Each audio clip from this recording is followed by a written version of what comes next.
Kakek di tanah laut diduga 10 kali setubuhi ABG 13 tahun hingga hamil. Sebuah peristiwa kelam kembali mencoreng rasa kemanusiaan dan memicu keprihatinan mendalam di tengah masyarakat. Seorang kakek berusia 77 tahun di Kabupaten Tanah Laut kini harus mempertanggungjawabkan perbuatan keji di balik jeruji besi rumah tahanan Polres Tanah Laut.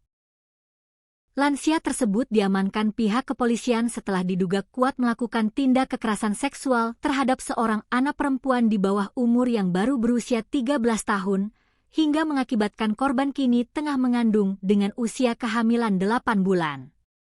Berdasarkan keterangan resmi pihak kepolisian, aksi bejat ini bukan terjadi sekali dua kali. Kepada penyidik, pelaku mengakui telah menggauli korban sebanyak 10 kali dalam kurun waktu sejak Juni 2025. Kasat Reskrim Polres Tanah Laut, AKP Cahya Prasada Tuhuteru, menerangkan bahwa rangkaian kejahatan ini bermula dari perencanaan yang matang. Pelaku diketahui memanfaatkan situasi dengan menghafal jadwal aktivitas rutin korban setiap Rabu malam saat korban pulang dari kegiatan keagamaan atau pengajian. Pelaku yang sudah tahu persis jam pulang dan rute sepi yang dilewati korban, sengaja menunggu di sebuah rumah kosong. Ketika korban melintas di kegelapan malam sekitar pukul 23.00 WITA, pelaku memanggil dan melambaikan tangan. Di rumah kosong itulah, aksi pertama terjadi, yang kemudian terus diulangi pelaku dengan pola dan lokasi yang sama. Kejahatan ini dapat berlangsung berulang kali bukan karena adanya kekerasan fisik secara terbuka, melainkan karena strategi manipulasi psikologis yang rapi. Kapolres Tanah Laut, AKBP Riki Busialagan, menjelaskan bagaimana pelaku membujuk korban yang masih polos agar tetap bungkam. Setiap kali selesai melakukan aksi bejatnya, pelaku selalu menanamkan pesan agar korban tidak menceritakan kejadian tersebut kepada siapapun.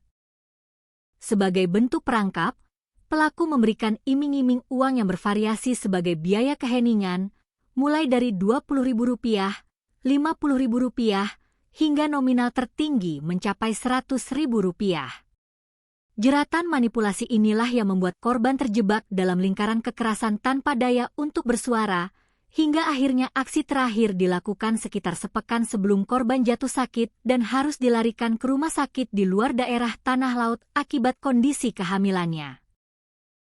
Terbongkarnya kasus ini segera memicu gelombang kemarahan dan perhatian luas dari warga sekitar. Seiring berjalannya pemeriksaan, muncul rumor dan spekulasi di tengah masyarakat mengenai kemungkinan adanya keterlibatan pelaku tambahan lain dalam kasus yang menimpa anak berusia 13 tahun ini. Menyikapi keresahan dan informasi yang berkembang tersebut, pihak penyidik Satreskrim Polres Tanah Laut menegaskan tidak akan tinggal diam. Kepolisian berkomitmen untuk terus mendalami, menelisik, dan mengembangkan penyelidikan guna memastikan seluruh fakta hukum terungkap secara benderang demi keadilan bagi korban. Kasus memilukan di Tanah Laut ini menjadi alarm keras bagi kita semua akan pentingnya memperketat pengawasan dan perlindungan terhadap anak-anak di lingkungan sekitar. Anak-anak rentan menjadi korban manipulasi oleh orang-orang yang seharusnya memberikan perlindungan. Penegakan hukum yang maksimal kini dinantikan, tidak hanya untuk memberi efek jera bagi pelaku, tetapi juga sebagai komitmen bersama bahwa tidak ada ruang toleransi sedikit pun bagi para pelaku kejahatan seksual terhadap anak di bawah umur.